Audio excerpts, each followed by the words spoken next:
Okay, students, welcome back to Dante's The Divine Comedy, Lecture 23, Purgatorio, Lecture 6, Day 3, Cantos 15 to 19, though really it'll be more like 15 to 18. We're going to talk about anger, free will, love, and we're going to get to the fourth terrace of sloth today. Alright, recall last time we ended on a quote from Marco Lombardo, a quote talking about the relationship between free will and the stars. The very last terse, it was misrule, you see, has caused the world to be malevolent. Malevolent means evil-willed. The cause is clearly not celestial forces, stars, things in the heavens, things in the air, in the sky. They do not corrupt. All right, let's get some analysis of those quotes that we read last time. So, the stars may initiate movements. They can set your temperament. They're very similar to familial influence in that way. Just like, and Dante will make a proviso for familial influence and the influence potentially of God. He will suggest that the reason why children are not the exact same as their parents is the influence of a divine being making them slightly different. We would say that it is the random, and it's funny, if you read a college biology textbook, you will see that DNA randomly folds. And DNA has something like 1,500 gigabytes in each strand of it or something like that. It's a tremendous amount of information. Basically, you are made of information. In any case, the idea will be that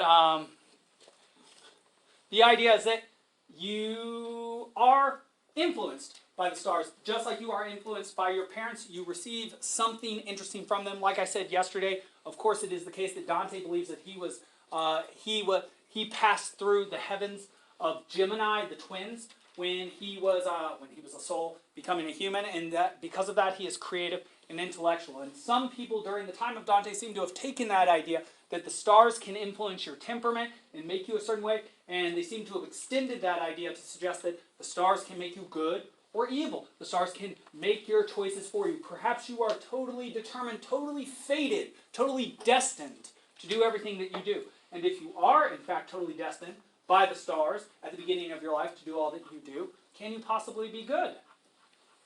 No. Can you possibly be bad? No.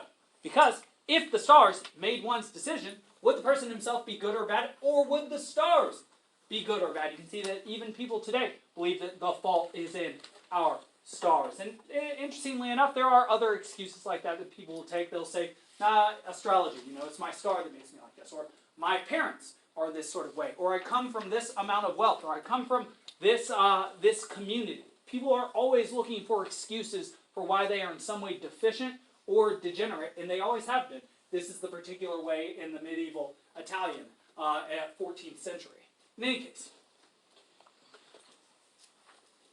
Dante has Marco continue. He says, well, the thing is, if the stars made all your decisions for you, there would be no such thing as free will. But it is not the case that you are simply born with a free will. In fact, actually, as we read yesterday, it is the tendency that your will is attracted by your appetites at first, to lowly things, vulgar things, things like gluttonous things and lust, sweet things, salty things, things easy to acquire, animal-like things, rather than rational or celestial or infinite or eternal things. And so one's will, when one is young, has to be guided by three potential things. A guide, like a Virgil, a ruler, an appropriate ruler, like a good king, which those seem to be in short supply during Dante's time, perhaps at all times, or the laws.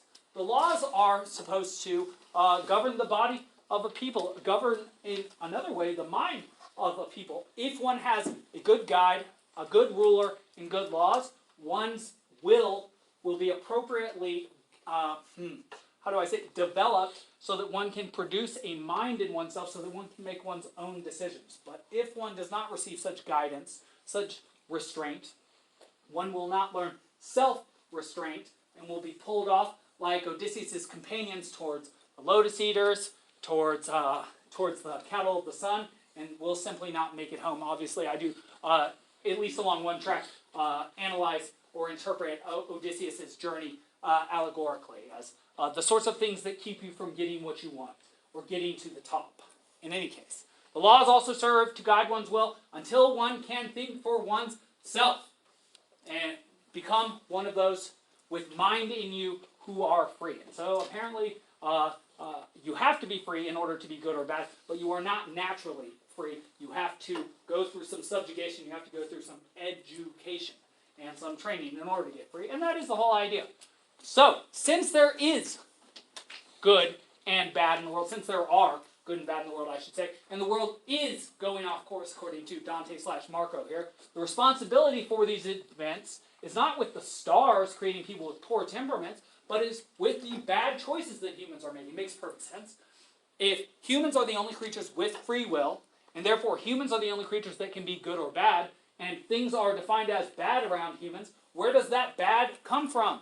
Well, that bad comes from the bad decisions of the humans that are making things bad for the people around them, generally, precisely, from the bad rulers, the bad leaders. They're setting poor examples for those beneath them, and if they become greedy, avaricious, and pursue lowly, worldly things, then those who follow them are going to follow their example. And that's precisely what Dante has Marco Lombardo say is the problem at this point in the world, in particular in Florence and Italy and Germany, in the larger regional area.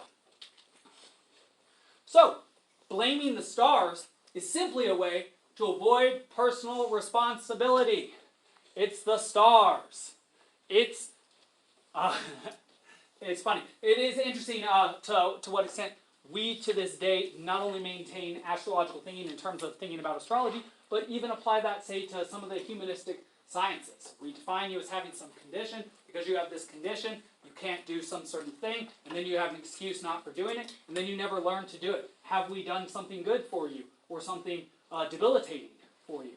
Interesting thing to wonder about. Whenever somebody offers to do something for you that you ought to do for yourself, you really ought to question whether that's a good thing or not. That is one of the rules in elder care homes. Never do something for an elderly person that they can do for themselves, because then they become dependent, and then often it leads to them dying sooner, which would make me very much question whether doing everything for someone is a good thing or a bad thing, because can they then exercise their will and develop their will if they are constantly just using the training wheels rather than learning to balance for themselves? A big question here. And a big question as we approach the diametric center of the Purgatorio, but also the Divine Comedy itself. Remember, the Divine Comedy is 100 cantos. We are about to be in the 50th canto. You would expect in a poem so carefully constructed that in the 50th canto, in the very center, we are going to find the true message, or the biggest message of the Divine Comedy. We are almost there. We are not quite there. Yes, also recall this. The whole argument of the stars or something beyond your own will being responsible for the bad decisions, say, you make, or for the production of the bad things in the world, that is exactly the argument that Brunetto Latini made. Remember, follow your star, and you cannot fail to reach a glorious harbor. Well, where is he? In the Inferno. What does that mean about that thinking that obviates personal responsibility and blames something outside oneself? It means that it's infernal thinking. It's false thinking. It's deceitful thinking. And so Marco says it's bad thinking. All right, for Rome, which made the world good, used to have two suns. We're going to talk about the theory of two suns here. And they made visible two paths. The world's path, secular, the state, the pathway that is, and the pathway that is God's, that's the sacred one. So the state versus the sacred or the church. Each has eclipsed the other. Now the sword has joined the shepherd's crook. The two together must of necessity result in evil. Doesn't sound very good. Sounds like some bad choices by people. Or some evil stars, right? Because so joined, one need not fear the other. And if you doubt me, watch the fruit and flower. For every plant is known by what it sees. That means if you want to know the value of a choice, look at the effects of that choice. Within the territory watered by the Adige and Po, one used to find valor and courtesy. That is before Frederick, that's Frederick II from Canto 12 of the Inferno, the father of Manfred, was met by strife.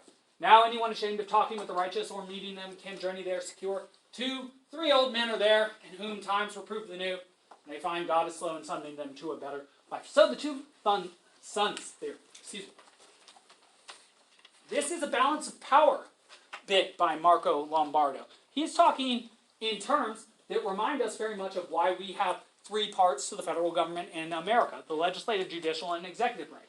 The idea is they are supposed to be a system of checks and balances on each other to keep each other enacting their appropriate role properly.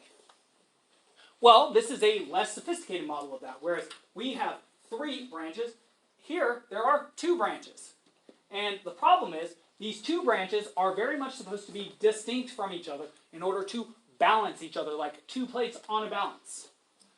One of those is the state. It's supposed to guide worldly affairs. One of those is the church. It's supposed to guide spiritual affairs. What is the problem? They have been mixed together.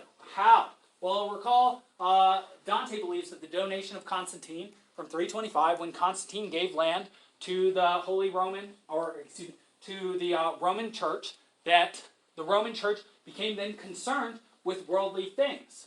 Worldly things like maintaining property, acquiring more property, maintaining a standing army, or rather producing an army for the Crusades and paying those people. That it became concerned with the sorts of things that an empire becomes concerned with. Well, then it just becomes another what? Empire.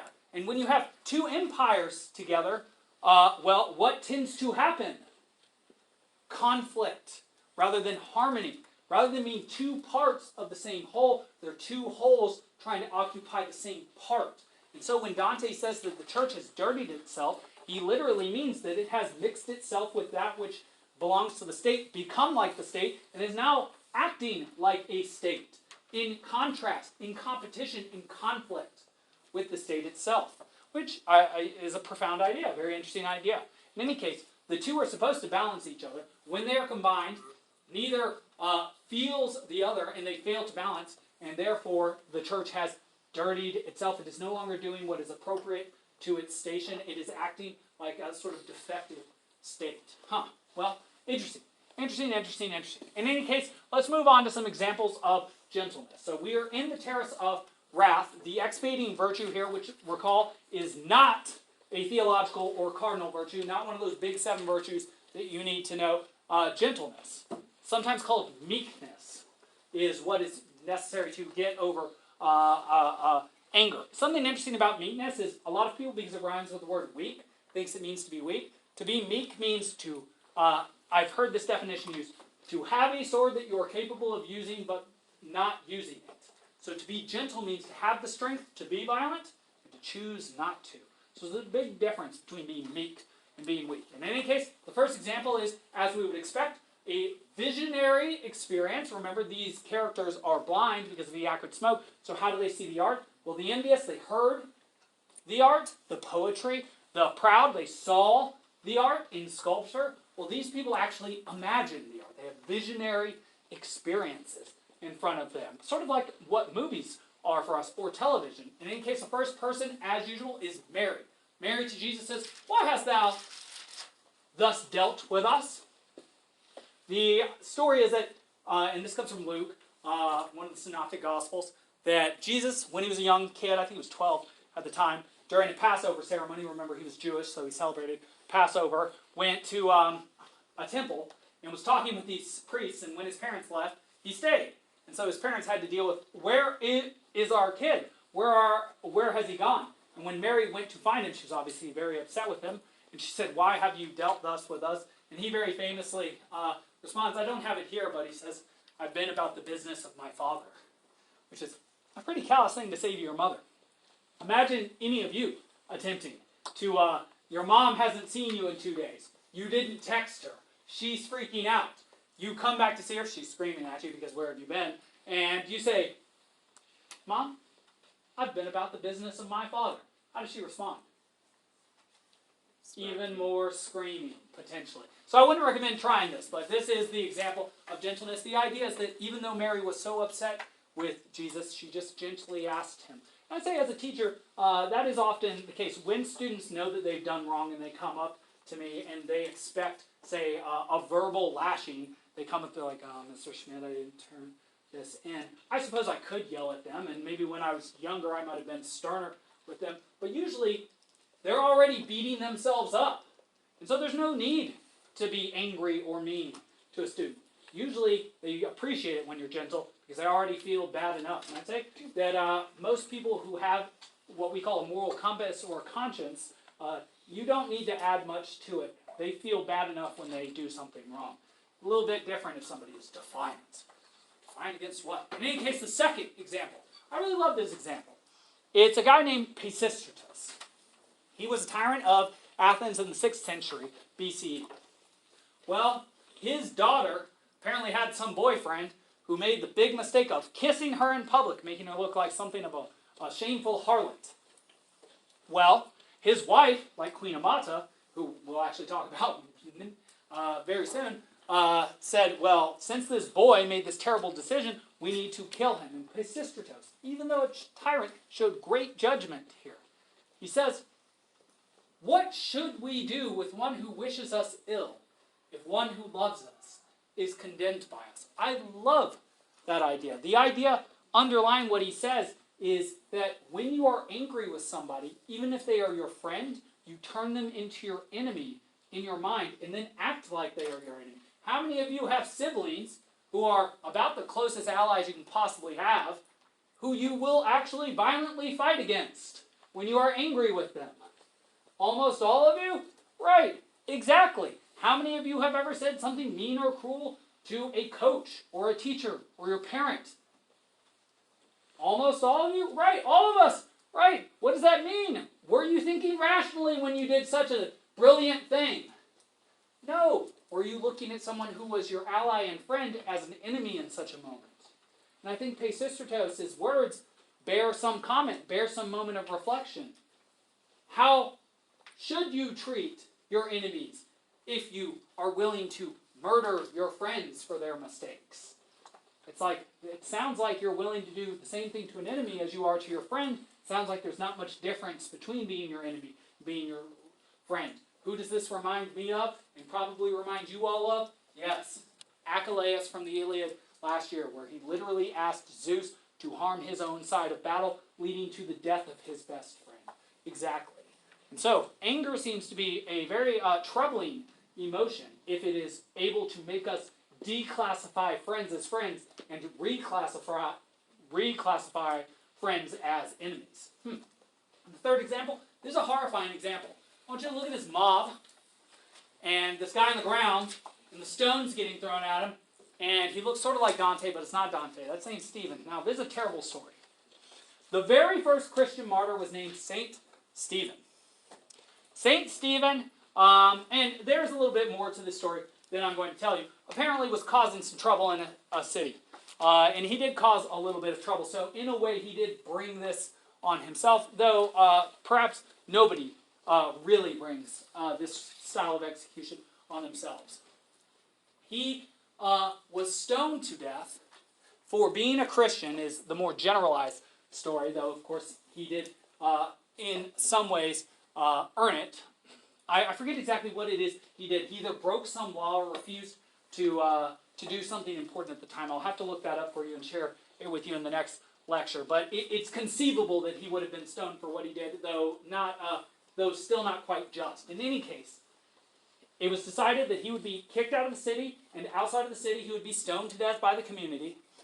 And the horrifying part of this, besides the fact that, obviously he gets stoned to death for what he believes in, is that while he's being stoned, he's praying for the people who are killing him to be saved, which is just an incredible moment of meekness or gentleness. Though he could be calling down curses on their name, as one would imagine most people would be doing, he tries to bless the people that are killing him for what they are doing. He, of his eyes, always made gates of heaven. And so very interesting, St. Stephen, the first martyr, dying for an idea. And so the idea continues on, though St. Stephen does not. But his story does. His kleos lives eternally. In any case, again we return to a bit of self-reflection here. Dante recognizes, through these examples that he's looking at, his own errors. I quote, "When my soul turned from these appearances to the things which are independently of itself, I recognized my errors, which were not falsehoods." He turns his view from what he's looking at, the art, to looking within at himself. In what ways does he exhibit these vices? In what ways could he benefit from these virtues? These representations of gentleness help Dante to see his own flaws and his own errors.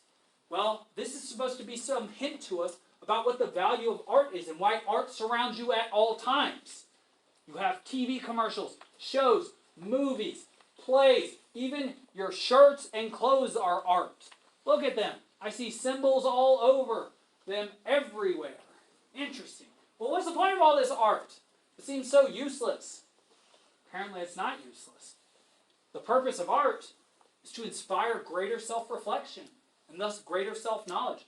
The point of art isn't to understand art, but to understand you and who and what you are as a creature that both looks at art, enjoys art, and can create art as well. And even if you say you don't, you do write for me, and that is art. And you do witness art in this classroom every single day. Very good. Well, now let's see some far more interesting examples of wrath. I think people being gentle, very interesting, obviously very important. We want to self-reflect on that and learn to be gentle rather than angry and wrathful. That said, let's see these wrathful people because we have some excellent examples. The first one, I love this example. It's in Ovid's Metamorphoses. So again, we see Ovid being quoted here. Something interesting to note here as well. We're going to see an example both by Ovid and by Virgil. Keep this in mind.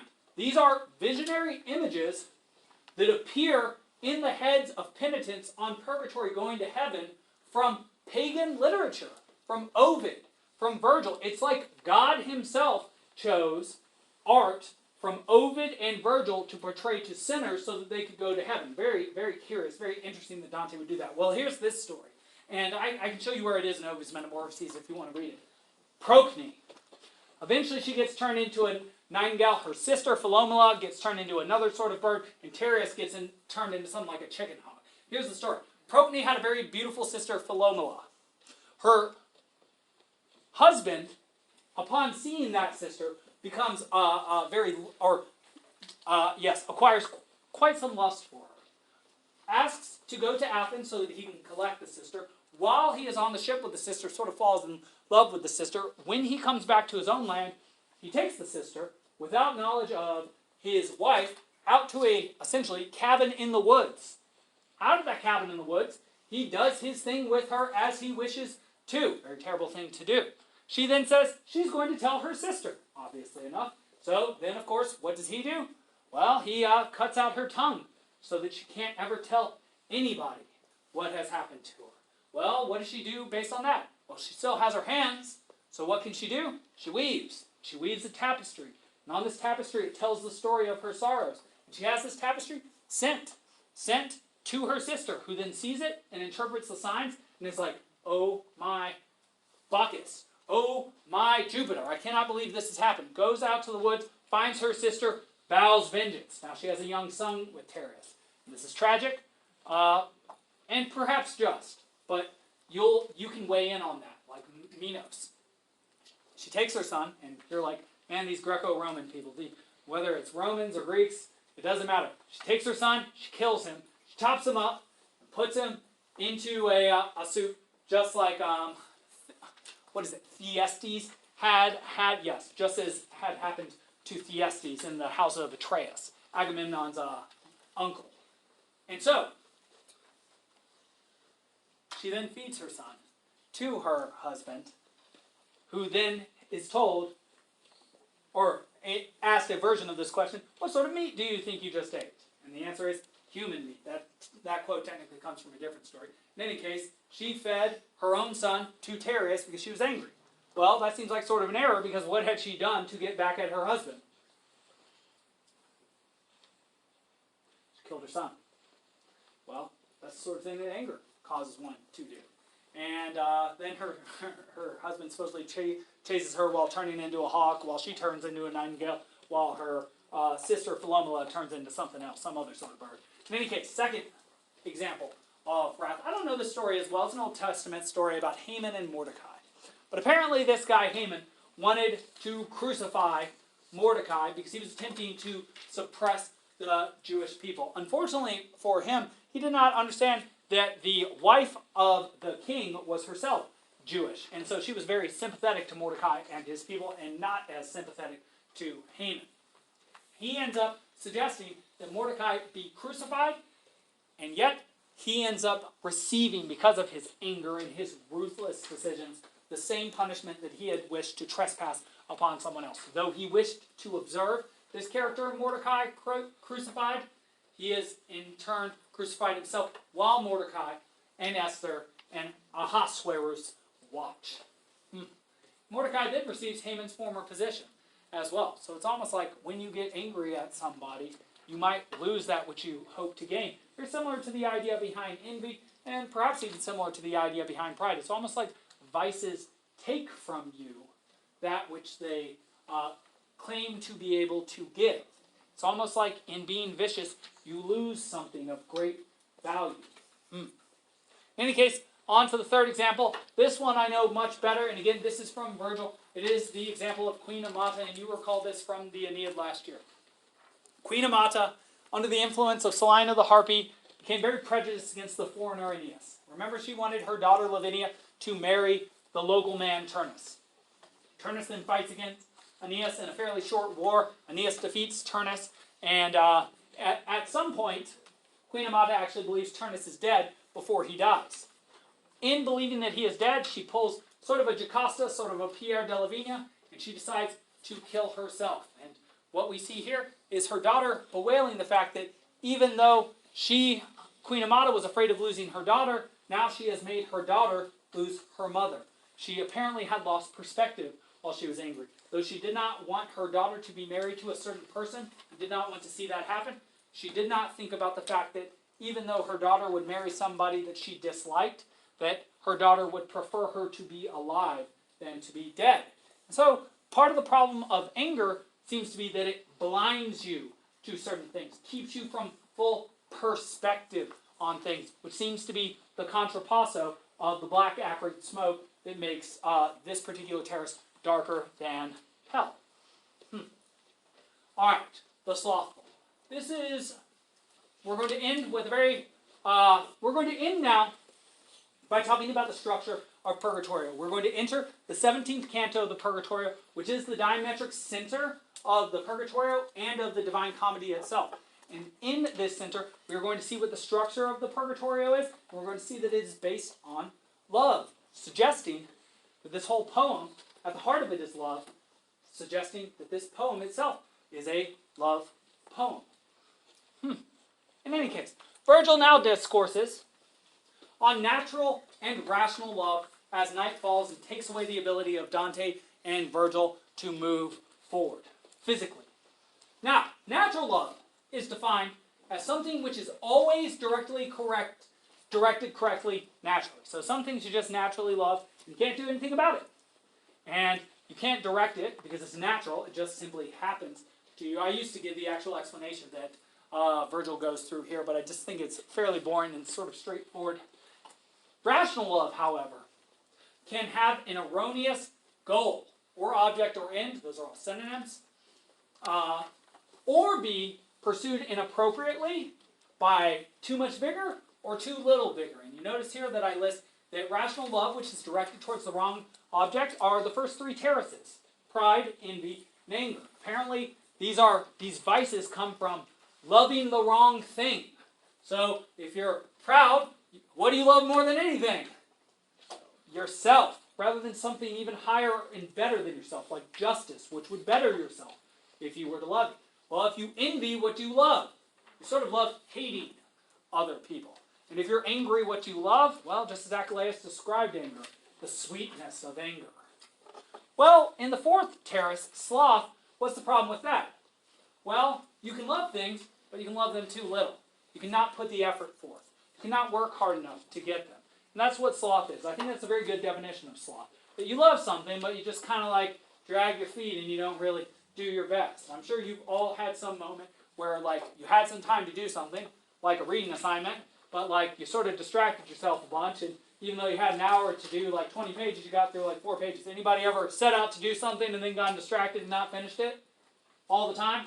Of course. Well, that's sloth according to Dante.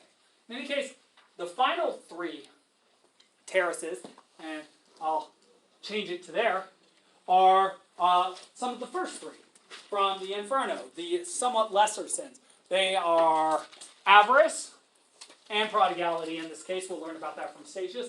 gluttony and lust, and those are rational, those are those are vices of too much vigor being applied to an object. So, if you're avaricious, you love money, but you love it too much.